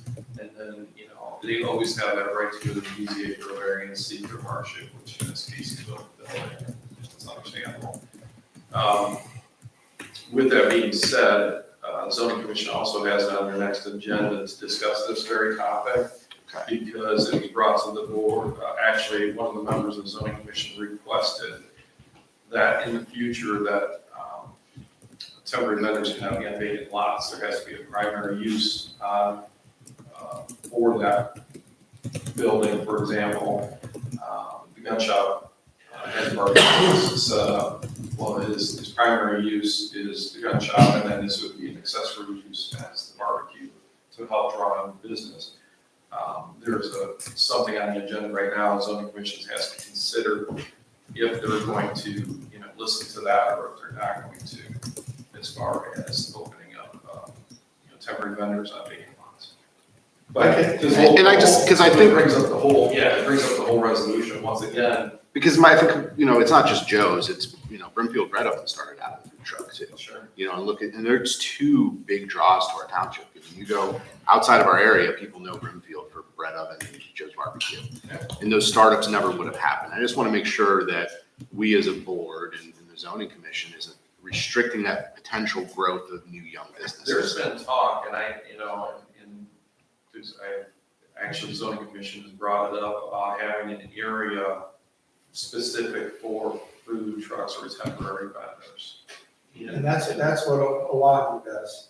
Yeah, the only thing is that you've got to watch because it's, you know, make sure it's maintained because it could become a headache, you know, so we have to read some of that. They have it down in Texas too, where they'll set up a lot, they'll have like 8 stations for electric and water, and then in the center, they put a bunch of tables, and people just come down and they walk around and they can get food. I mean, the food on Oahu was great. The only thing, I knew it wasn't temporary because all their tires were sunk into the sand. And there was trash everywhere. There was chickens running around. Yeah, so you'd have to control it and have it. You know, I have nothing against people getting started in business. The only thing I have against these is how much revenue do they actually come to the township? They don't pay property taxes. I mean, Mike, correct me if I'm wrong. What exactly is the township, because they're gonna use our police, they're gonna use our fire. I mean, what exactly comes in, because what are they donate? Yeah, as far as. Not they're donating, but what taxes actually come to the township? There's none. And I mean, that all we get is a permit fee, so they're basically, they're getting away with the rules. They're skirting the jet. They're skirting the jet, and I don't wanna say it, but they're a cash business. I know what cash businesses are. So I'll leave it at that, but they're not generating any fees for the township, and they're still using our services. somebody has a heart attack there, we're gonna have to send our firefighters there. I'm just telling you, I'm just putting it straight out there. I mean, everyone thinks they're wonderful businesses, and I'm sure they are, Nick. I mean, we get good businesses out of them, eventually. But and that's, I mean, it's just the startup for those small business owners that, don't have. Yeah, startup for small businesses, I don't even take it. I mean, I charged my charge card so high when I started Mike's place, I did it myself. I didn't take loans, I didn't go asking for Kent to help me. I mean, Kent, all they did was fight me. Right. When I told them I wanted to freaking have a B-17 flying out my window at the restaurant, they said, you can't do it. They said, they offered me no help. Right. I'm just, it's just my opinion. I'm just trying to be supportive of those small businesses that are trying to do those startups. Finances are different now than they were in the 60s, 70s, and 80s. I mean, the financials are much different, especially for young families trying to do these startups. I mean, I It's definitely want to support them, we just gotta. And I think, do they not pay tax, are they not paying those taxes? I don't know. Yes, no, maybe we'd have to look at the documentation on that. But look at the draw they bring to our township. The two people are stopping at other restaurants. They go to that restaurant, they go to the gas station, they go to the Brimfield Bread Oven and pick stuff up. I think it just brings people to the community too. That's my only concern. I think when the first rule is challenged and it goes to a 1-year variance, which I agree was the right thing to do, that maybe it needs to go back for revisioning. Yeah, I think maybe there is a thought to maybe finding one spot to put them. Yeah. That would solve a lot of the problems. And I think that's that happy medium, but I think when we had to give the variance right away, that's just a red flag. And then I hear from Brimfield Bread Oven, we never would have gotten off the ground. Joe's never would have gotten off the ground with the current pieces. I think that's difficult. You guys can initiate the zoning commission to look into this matter, so if you get a motion to send it to zoning commission, we can certainly take a look at it. But then is that then does the township have to come up with the property? I mean, it's just, Well, you just have them take a look into the whole issue and how much it's gonna cost and see if the zoning commission would even approve of it. so like a private property owner, if it would fit into the zoning, I mean, the property owner who owns the property and is taxed on it, I mean, he could actually initiate some kind of. Yeah, and you'd have to have an area in the zoning map and actual specific section of the zoning code to, because there's things that come into play like maintenance and who's gonna maintain it. But right now, if somebody let's just say Johnny shows up today and says, hey, I got this parcel of land, I want to start this project. None of his food vendors could last more than 90 days and they couldn't 90 come days. back for an entire year. Right, that's correct. So what you're saying is we create a district in which that rule is amended to some extent that says, hey, if you're in this district on one of these It would be parcels. specific to that and create a whole other district, just like we're creating now a park district and we're labeling all the parks and the parks be mapped on our zoning map, but it also has a whole, and you'll see this coming forward because it's coming through the zoning commission regional planning. It's a whole new code section specific to parks and restrictions, so that, somebody 100 years from now doesn't put a commercial building on it, so where there's some protections for park there. Same thing, we could create a whole entire code section for, temporary vendors and a specific area to put them on a specific street and make sure that it meets all health I just think requirements. that would clean the whole thing up. Yeah, I just think we need to reevaluate it. I think the idea was there. The first pass that we did, I thought was good. The second pass, I think was too stringent, in my opinion. I mean, I'd like to see us reevaluate that, just. I do with agree, this knowledge. it would pull people into town. Yeah. If it was done right. So if you guys want to make a motion to send it over to zoning commission to look at for temporary vendor use district. But would that make a whole district? I just. Well, don't know, I street think forward. it would be a code section within.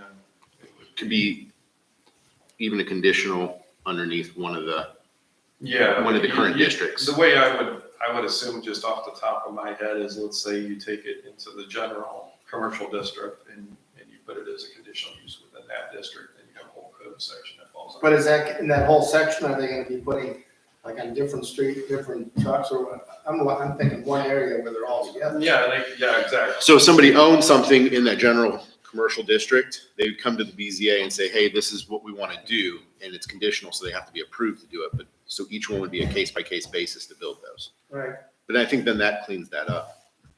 okay.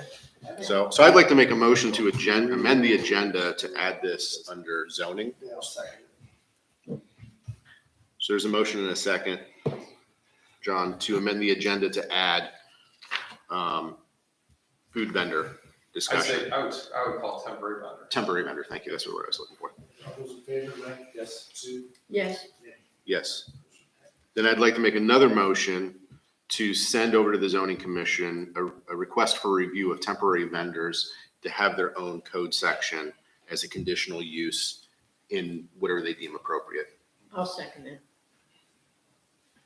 Okay, so you understand? Yeah, I understand, and then I'll bring it up, I'll revise the agenda for zoning commission and put that on our meeting so they can discuss maybe like a temporary vendor alley, so to speak, where you have, they'd have to go to the health department, run water sewer lines, have bathroom facilities, maybe some kind of, like you said, picnic tables in between where they can eat. In the meantime, I suggest y'all go to Oahu and look what not to do.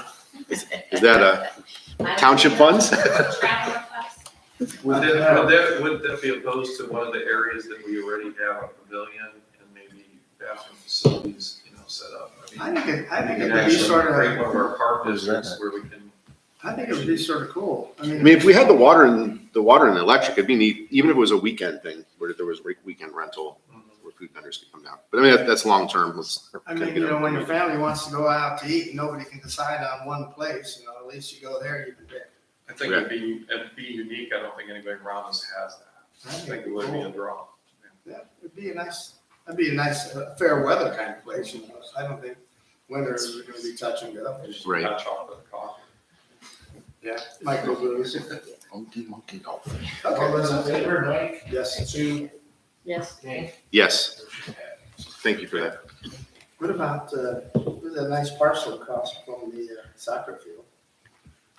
Yeah, I mean, we could start looking into that. That would really be, That'd be it right there. In town center, you could walk around there. oh, man, it'd be I mean, we want to create this walkability throughout town center, and we've been working on sidewalks. We're meeting with the county engineer next I got a to call seek about, grants, but. where are bicycle lanes? Some guy said. we need- Well, there's a ton of money in bicycle lanes, and I think that would fit coming down State Route 43, because we discussed, even if you create walking, as soon as you hit the bridge, there's no sidewalks on the bridge. Right. So, I mean. Until we get something- one of those young kids So on a you cell really can't phone, cross to get take over, out the you see people every morning coming from the hotels going across to Speedway, and it's kind Well, of dangerous. that might be something to look into, because, after, by the time we finally got off the road, he loves his bicycle lanes. Well, And I guess they use them between the bike trails and stuff, so you get one to the other. we have a disconnect, not only with the bike trails, but also with Pardo.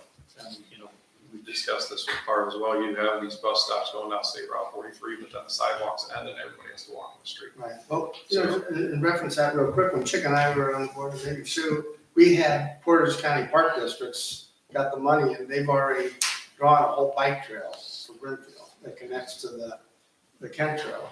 Remember that, Chick? Yeah. They still have that, actually, Chris, that I think, Yeah. has that at the Parks District where she interconnects all the Yeah, parks. I think we spent $30-some thousand on it.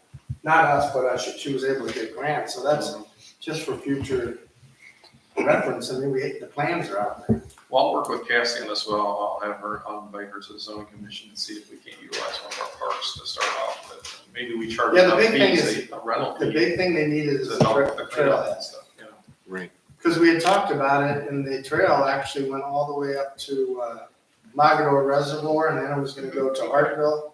But we talked Suffield, and they wanted nothing to do with the bike trail. So it ended there. Thanks. All right. So FYI, we said 15 minutes until you guys get there. 25. Talking. 9:40. Oh, no, okay, I thought it was 9:30 you said. Yeah. Okay, I was just giving you an FYI. No, I appreciate that. Got some stuff done, that's good. Okay, so that means Cassie, you gotta talk. Wait a minute. Road's up next, Dave. Just skip Dave. Don't Save skip time. Dave. Just sign the checks, we're good. Dave, talk fast. All right, just a couple FYIs, we're pouring foundations on Thursday. We did a little bit of work at the library. The Cherrywood Culvert project is completed, roads open. We did a little bit of asphalt patch in various locations. FYI to the public, it is that time of year. Please start moving your basketball hoops off the roadways. We will move them ourselves or we'll tag them for you to move them, but there is a few that every year I have problems with. Snowplows may accidentally take them out. Okay, we're going to the next phase. Board approval. We're looking into replacing 2 zero-turn mowers from TSI Trucking Company. I would like to move forward with the thing. It's not to exceed $34,000. We have one mower we cannot get to run. It is completely done. And we have another one where we're piecing parting together. So they're actually Ferris lawn mowers. If we buy them this year, we will save $860 a unit to the next year's cost price. As I was talking to them, one unit will come with a hopper collection for leaves and that stuff, and the other one will just come as a mower. Okay. So I just wanted to move forward, which would save us just a little bit over, $1,500 in the long run. Okay, I'm gonna make that motion. Ready to purchase the 2 new zero-turn mowers from TSL. For a price not to exceed TSI, not to exceed $34,000. Steve, second? Yeah. John, are you good financial with that? We are, we Yeah, had some, things that work out financially in this budget. Okay, just, I know it's the end of the year, so I wanted to ask. No, yeah, we're good with that. yeah, I would have brought, if we weren't good, we would have just let it go. Have to Okay. do the thing next year, so. Because it was gonna be a project for next year, but since we had that, we can get it cheaper now. Okay, motion, all those in favor, Mike? Yes. Sue? Yes. Nick? Yes. Motion passed. All right, the next one, board approval. I'm winging this a little bit. I just got it this morning. So between the snow and everything, I'm trying to catch up. I'd like board approval for the Klein Road Culvert project through OPWC. I'd like to propose advertisement dates of 11/10/23 and 11/17/23, and the bid opening to be December 13th, 2023 at 7:45 before the trustee meeting.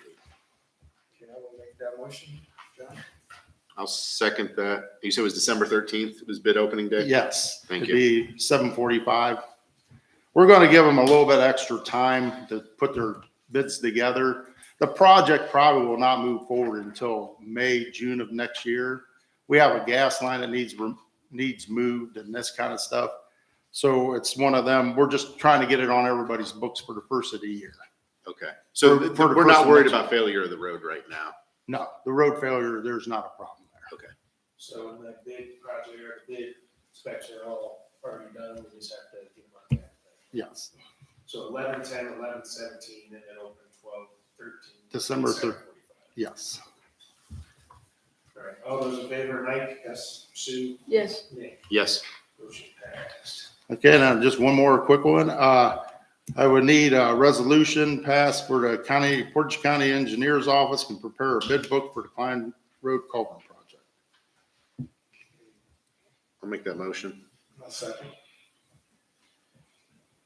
All those in favor, Mike? Yes. Sue? Yes. Nick? Yes. Motion passed. Okay, other than that, that's all I got, except for a little bit of snow out there. That wasn't supposed to be there. It's a good practice run. Yeah. That's our last one until January 10th, so we're good. Okay, Cassie. All right, I just have some informational items for the board today. Some updates. We have finished our training on Easy Facility, which is our new rental software and program registration software that'll be incorporated into the Civic Plus new website. And there's also an app included in that, so we will be working on getting that all transferred over from WordPress. There is a new trail at Cranberry Creek. The trail has been cut. Thank you, Dave. We ordered the trail markers. They came yesterday. And now we're working on designing signage and the stickers that we're going to be putting on the markers for wayfinding and trail labeling. We will be boarding up the McGuire Park House. Hank Roberts will be doing that project, I believe, next week. I'm meeting him this week to discuss doing that. So just to protect, if you haven't seen the house before, it has a glass porch.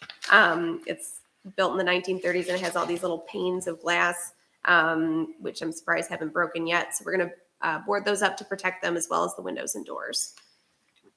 Upcoming Is it giving you programs. a price yet, or? Yes, it was $27.50. Okay. Yep. And then upcoming programs.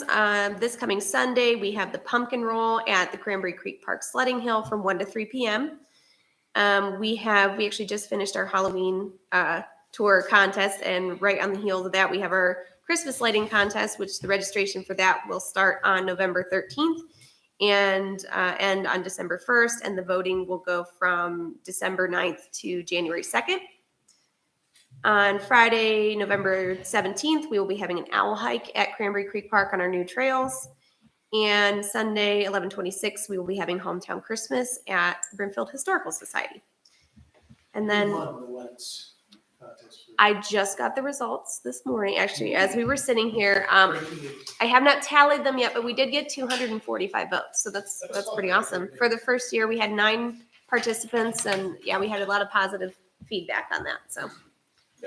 And then another new business, I received a scholarship from the National Recreation and Parks Association to attend their Green Stormwater Infrastructure Certificate Program. I'm really excited about that. It's a different aspect of parks for me. It's about incorporating things like rain gardens and bioswales and green roofs to help improve water quality and air quality and reduce flooding. So I'll be doing that.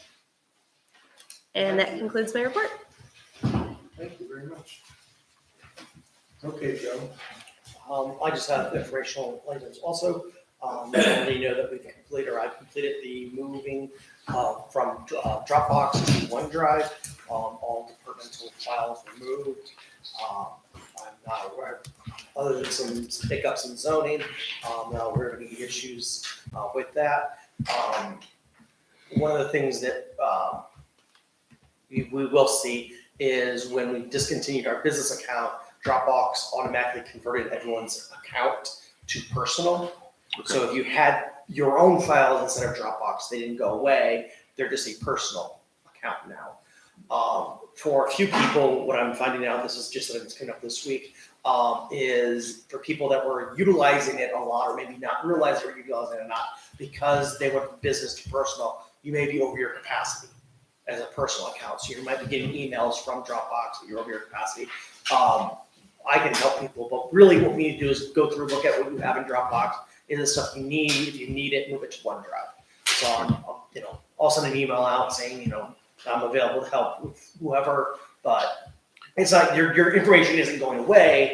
It's just, you might be over your capacity, so you might need to clean up old files. I don't know, personally, I didn't realize how much, because Dropbox by its default backs up your computer to Dropbox, so you might have stuff out there you don't even need. Right. So all the stuff that I had, I just deleted because it wasn't anything that I actually needed. So there's that. The website, we got a preview last week of the new website for the web team. I'm gonna send out links. I was gonna do a little quick demo of it today, but I know we're pressed for time, so I'm gonna skip over that. But I'll send out links to the preview of the site, so everyone that wants to can look at the site. The next on that will be the week of the 13th is when training will start. So they transferred all of our information from our existing site to the new one. They made some creative judgments on how to reformat it if it needed to be.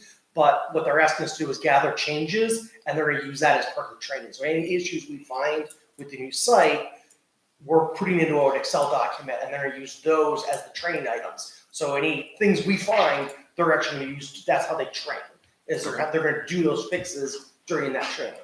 Okay. So that should be good. And then kind of a new thing, thanks to Cassie, I've been aware of a roundtable event actually happening tomorrow. So I don't know if anyone knows of the Broadband Ohio incentive. So it's part of the infrastructure bill that was passed by the people down in DC. The state of Ohio received a significant amount of money to expand broadband internet into areas that do not have it. Ohio is calling that program Broadband Ohio.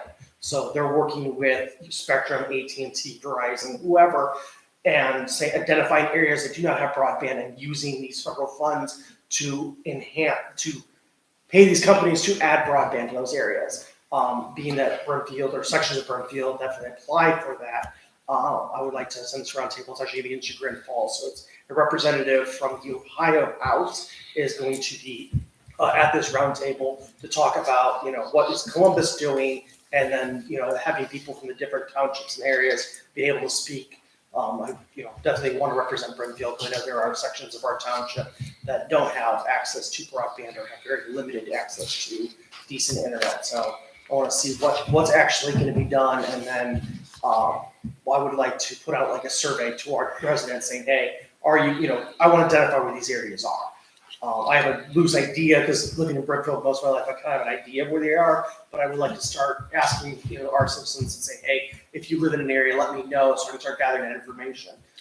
I believe the EMA, and I'm all for you going and doing a survey, but I think the EMA in Portage County has done that, because what drove some of these federal dollars was COVID and students not being able to access online schooling during that time. Right. So that's where the federal dollars came from. And I know the Ohio Township Association is pushing for the dollars to be used in those rural areas that have no access, that couldn't even get the cell access to be able to do the online schooling. Right. So that, I know that's what they're trying to identify. And because of that, the EMA did a survey of all of Portage County to see where those lacks were, and then kind of code them as, level 1, level 2, level 3 response. Okay. So I've actually gotten a little more feedback when I went down to a couple months ago when I was down in Columbus for a code. One of their challenges is that the residents aren't aware of this, and so they're looking for feedback. They're not allowed to go out and ask directly. They're looking for feedback. So they are giving money to the providers, but they're relying on the providers to feed them back. So if the residents don't know that they're in an area that may have already received grant money, and they're not seeing the broadband, that's where we need that feedback. We need to close the loop. Okay. So while there's other agencies in there, I think that would be something that'd be nice for all of us to know, are there areas of Brimfield that aren't being addressed, and these people may not even know that it should be addressed, that they're in an area that someone was already given grant money, but they, even though, let's look at Spectrum. Maybe Spectrum was given grant money to build out their network in the corner of Brimfield. And they may have or may not have done that, but these people don't know that it should be available to them. Personally where I live, I just have Spectrum. I'm literally 50 feet from where AT&T ends. So while I have broadband, I only have one option to me. I'm kind of at the mercy of whatever Spectrum wants to provide me, because I'm 50 feet outside the range from AT&T. I would love to see AT&T continue their build out in Brimfield, because in my opinion, it's very fragmented where they're providing broadband. Right. So, but I'll be attending a roundtable tomorrow for that. Great. Then you're going. Thank you. Cemetery. Nothing. So now's the time. If anybody- John, did you say we had an executive session today? Okay, thank you. Okay, well, this is the point of the meeting. If everybody else has any comments, questions?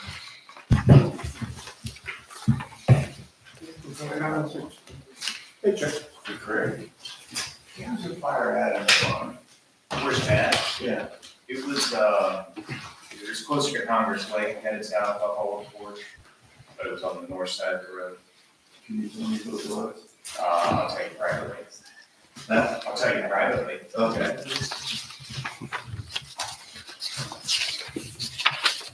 That's all.